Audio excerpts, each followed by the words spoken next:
Good day, everyone. I'm James Nelson Villamor, honored to present my research. Study on the academic performance of internally and externally motivated students in Golden Pate Academy Senior High School. This study examines how internal motivation, driven by personal satisfaction, and external motivation, influenced by rewards like grades, impacts students' academic achievements.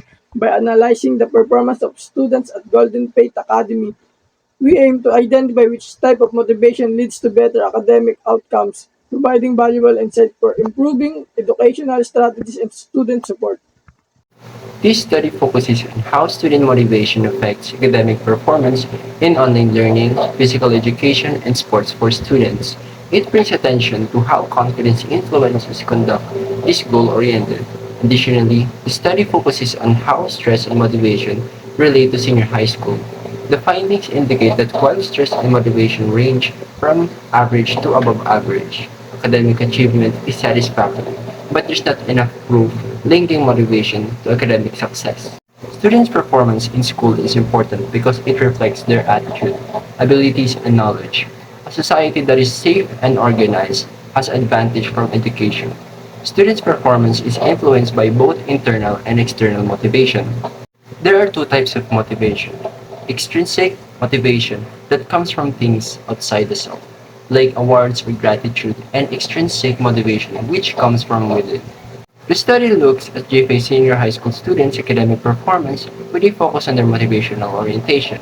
It looks at the students' population statistics, what influences their academic success, and whether there are any notable distinctions between students who are influenced by internal or internal factors. The impact of relationship status, family structures, and socioeconomic status on motivation is investigated as well in this study.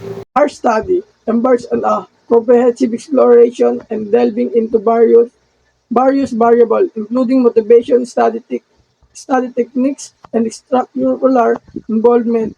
By analyzing these elements, we aim to discern their eh, intricate interplay and discern their effects on academic performance.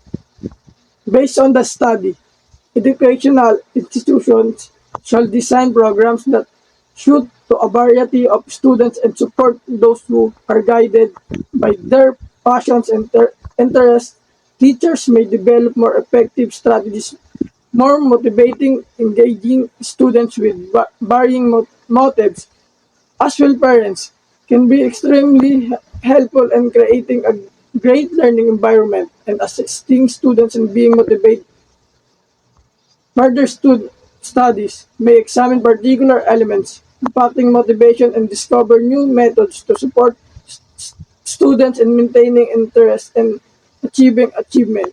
And last, definitions. To ensure clarity and understanding, we provide operational definitions for key, key terms such as academic performance, internal and external motivations, study habits, and extracurricular. Good day to our panelists. Academic performance encompasses students' grades and the attainment of educational objective, serving as a measure of their educational success. It is influenced by psychological, social, and economic factors, and underscoring its complexity. A common metric for evaluating academic success is the grade point average, or GPA, which consolidates grades from various courses to provide a comprehensive assessment. Motivation plays a crucial role in the academic performance. Our study differentiates between two types of motivation, or internal and external. Internal motivation, research indicates that intrinsic motivation significantly drives academic success. Students who are internally motivated often achieve higher GPAs and perform better on standardized tests. This type of motivation is rooted in personal satisfaction and the inherent enjoyment of learning, leading to sustained academic achievements. External motivation. On the other hand, extrinsic motivation influenced by external rewards or pressures. has a generally weaker correlation with academic performance, while external factors can lead to short-term improvements in performance. They lack the enduring impact that a strict motivation provides. Specific measures in educational settings are based on an understanding of the complex connection that exists between academic achievement and motivation. Teachers may encourage intrinsic motivation in their students by developing an environment in the educational settings that supports their innate passions and interests. Furthermore, adapting teaching methods to each student's individual learning style improves deeper knowledge and enhances student engagement, both of which improve the level of academic achievement. The research gap in existing research is to the insufficient examination of the relationship between motivation and socioeconomic variables that influence student performance. Although an extensive amount of research has been done on the effects of both intrinsic and extrinsic motivation on academic achievement, little study has been done to fully explore the moderating influence of socioeconomic status SES on this relationship. The research currently in publishing emphasizes SES differences, which make it difficult to understand the complicated relationship between motivational variables and economic resources, family dynamics, and social environments that influence students' educational results in order to promote educational fairness and create focused interventions that accommodate to the particular needs of students from a variety of socioeconomic backgrounds. This gap must be addressed. Good day, panelists. I am John Lennon Hua, a grade 11 researcher from Section Seychelles. In this chapter, Methodology, I, the researcher, will discuss how our research is conducted and the framework and guidelines used in our research to clearly define research questions, hypotheses, and objectives.